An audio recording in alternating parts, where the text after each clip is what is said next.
नमस्कार। आज हम एक ऐसी मोटर की चीर-फाड़ करने वाले हैं जो दिखती तो साधारण है, पर अपने अंदर एक कमाल का जुगाड़ छिपाए बैठी है।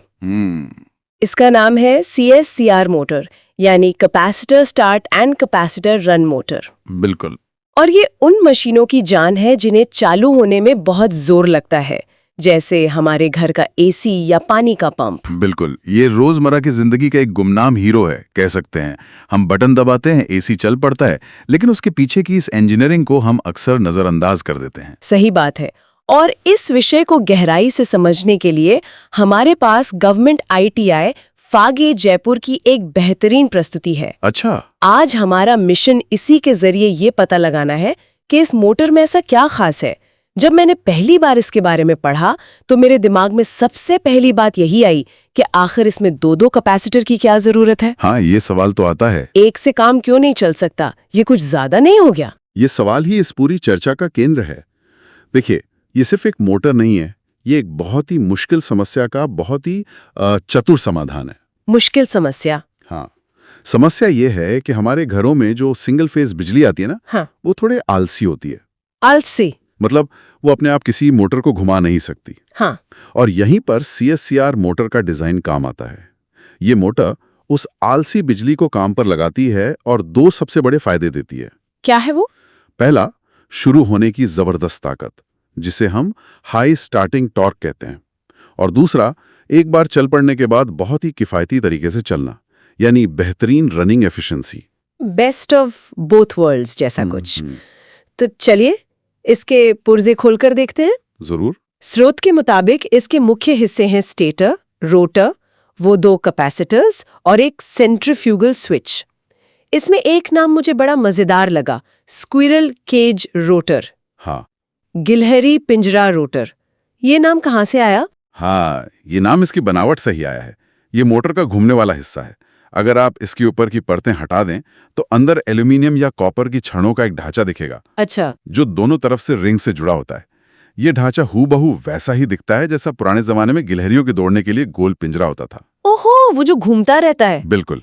इसीलिए इंजीनियरों ने मजाक में इसका नाम स्क्विरल केज रख दिया और ये नाम बस चपक गया। है, कमाल है। मतलब इंजीनियरिंग में भी ह्यूमर होता है। ठीक है, तो रोटर घूमता है और स्टेटर, जैसा कि नाम से ही जाहिर है, स्थिर रहता होगा। एकदम सही। स्टेटर मोटर का बाहरी स्थिर ढांचा है जिसके अंदर दो तरह की वाइंडिंग या कह ले तारों के गुच्छे होते हैं। एक होती है मेन वाइंडिंग और दूसरी होती है सहायक या ऑक्सिलरी वाइंडिंग।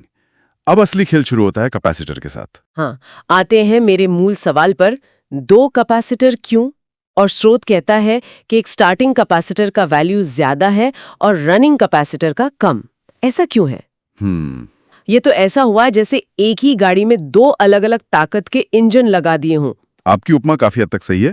इसे ऐसे समझिए, स्टार्टिंग कैपेसिटर उन मजबूत लोगों की टीम की तरह है जो रुकी हुई गाड़ी को धक्का लगाकर स्टार्ट करते हैं। अच्छा।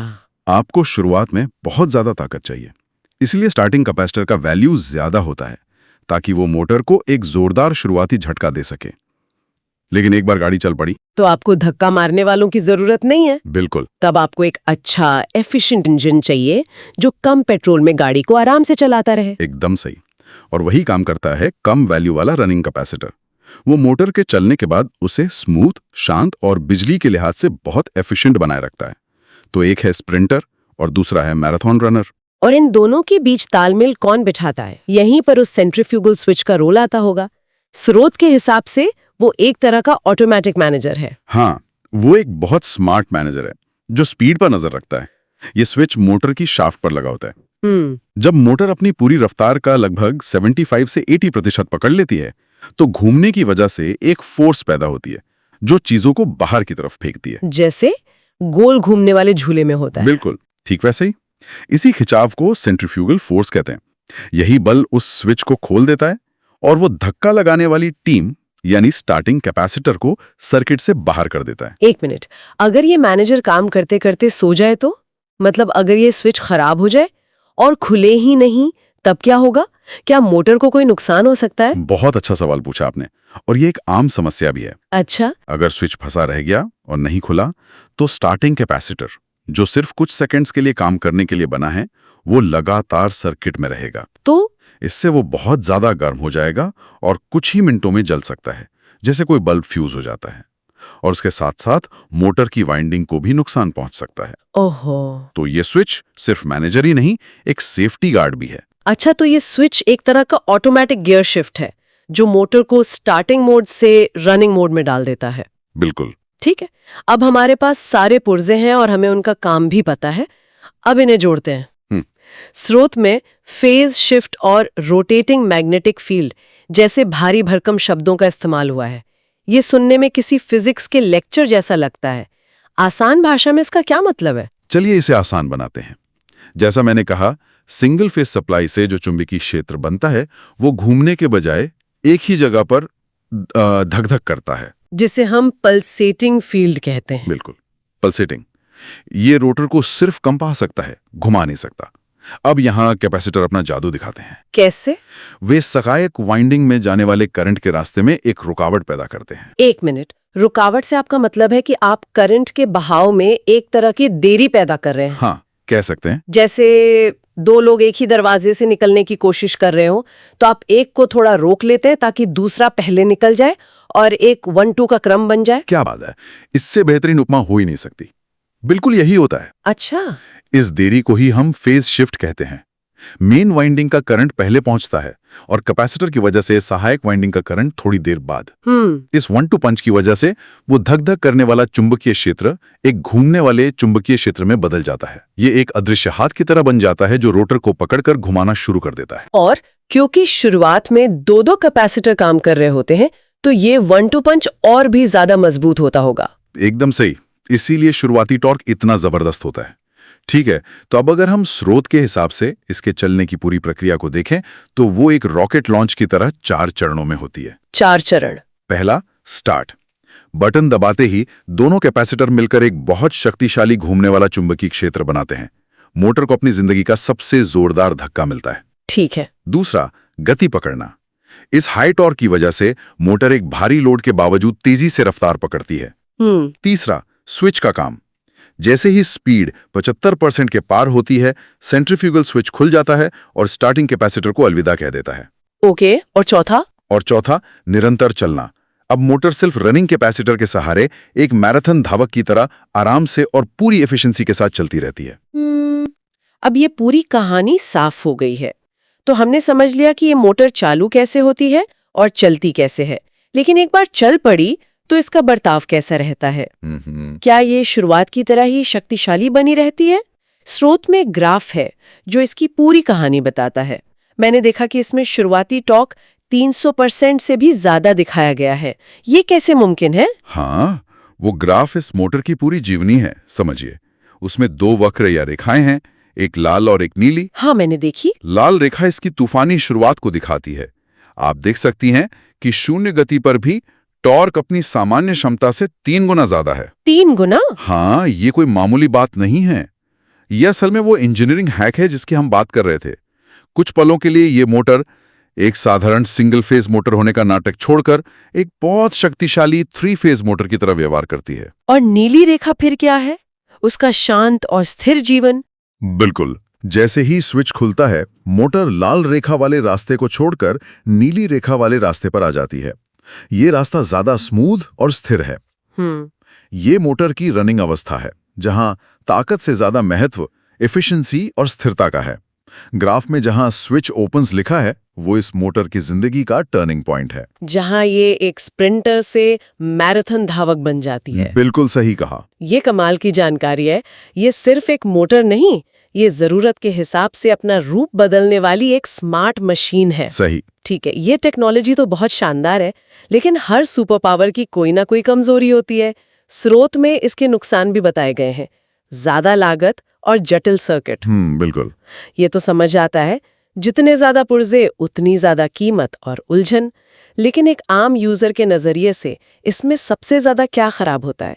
क्या वो कैपेसिटर ही हैं जो सबसे पहले धोखा देते हैं? आपने बिल्कुल सही नास को डरी है, क्योंकि कैपेसिटर लगातार चार्ज और डिस्चार्ज होते हैं। समय के साथ उनकी क्षमता कम हो जाती है या वे पूरी तरह से काम करना बंद कर देते हैं। अच्छा, और अगर कैपेसिटर खराब हो जाए तो पता कैसे चलेगा? आपको इसके लक्षण साफ दिखेंगे। मोटर चालू करने पर सिर्फ एक गुंजन या हम की आवाज करेगी, पर घूमेगी नहीं। अच्छा। या अगर रनिंग कैपेसिटर खराब है तो वो चलेगी तो सही, पर बहुत ज्यादा गर्म होगी और ज्यादा बिजली खाएगी। तो हाँ, कैपेसिटर इसकी एक संभावित कमजोरी है। मतलब प्रदर्शन के लिए कीमत चुकानी पड़ती है। बिल्कुल, ज्यादा पैसों में भी और ज्यादा रखरखाव की संभावना में भी। तो इसी वजह से इसका इस्तेमाल खास जगहों पर होता है। स्रोत की लिस्ट में रेफ्रिजरेशन कंप्रेसर, एयर कंडीशनर, गहरे पानी के पंप और कन्वेयर बेल्ट्स का जिक्र है। हाँ, इन सब में एक बात कॉमन है कि इन्हें शुरू होने के लिए बहुत ज्यादा जोर लगाना पड़ता है। बिल्कुल। आप एक एयर कंडीशनर के कंप्रेसर के बारे में सोचिए। जब वो बंद होता है तो उसके अंदर रेफ्रिजरेंट गैस पर बहुत ज्यादा दबाव होता है। मोटर को उस भारी दबाव के खिलाफ कंप्रेसर को घुमाना होता है। या फिर एक गहरे कुएं के पंप की कल्पना कीजिए। हाँ। उसे पानी के पूरे कॉलम का वजन उठाकर उसे ऊपर खींचना शुरू करना होता है। इन सभी कामों के लिए आपको पहले ही सेकंड में जबरदस्त ताकत चाहिए। और इसीलिए CSCR मोटर इन जगहों के लिए एकदम परफेक्ट है। एकदम परफेक्ट। तो आज की हमारी इस पड़ताल से ये बिल्कुल साफ हो गया कि CSCR मोटर इंजीनियरिंग का एक बहुत ही चतुर समाधान है। ये आलसी सिंगल फेज बिजली की समस्या को 2 कैपेसिटर और एक स्विच के तालमेल से हल करती है, और एक ही मोटर में 2 अलग-अलग खूबियां, जबरदस्त शुरुआती ताकत और शानदार रनिंग एफिशिएंसी देती है। सही। और ये सारी जानकारी हमें गवर्नमेंट ITI फागी की प्रस्तुति से मिली, जो वाकई बहुत जानकारीपूर्ण थी। निश्चित रूप से निष्कर्ष यही है कि यह दिखाता है कि कैसे स्मार्ट इलेक्ट्रिकल डिजाइन के जरिए हम किसी सिस्टम के मूलभूत सीमाओं को भी पार कर सकते हैं। ये हमारे घरों और उद्योगों में चुपचाप एक बहुत महत्वपूर्ण भूमिका निभा रही है, जहां प्रदर्शन और शक्ति सबसे ज्यादा मायने रखती है। बिल्कुल। और इस चर्चा के अंत में मैं श्रोताओं के लिए एक सवाल छोड़ना चाहती हूँ। जरूर। हमने देखा कि ये डिजाइन कितना चतुर है, लेकिन इसमें सेंट्रीफ्यूगल स्विच जैसा एक मैकेनिकल पुर्जा है जो खराब हो सकता है। हाँ, ये एक पॉइंट है। ये सोचते हुए कि आज हम इलेक्ट्रॉनिक्स के युग में जी रहे हैं, क्या भविष्य में हम इस मोटर का एक स्मार्ट वर्जन देख सकते हैं? कल्पना कीजिए एक ऐसी ही मोटर की जिसमें मैकेनिकल स्विच की जगह सॉलिड स्टेट यानी इलेक्ट्रॉनिक स्विच लगे हों। जो ज्यादा भरोसेमंद हो और बेहतर तकनीक वाले कैपेसिटर हों जो ज्यादा भरोसेमंद और सस्ते हों। अगर हम इस तरह की हाई एफिशिएंसी मोटरों को और भी आम बना सकें तो दुनिया भर में ऊर्जा की कितनी बड़ी बचत हो सकती है।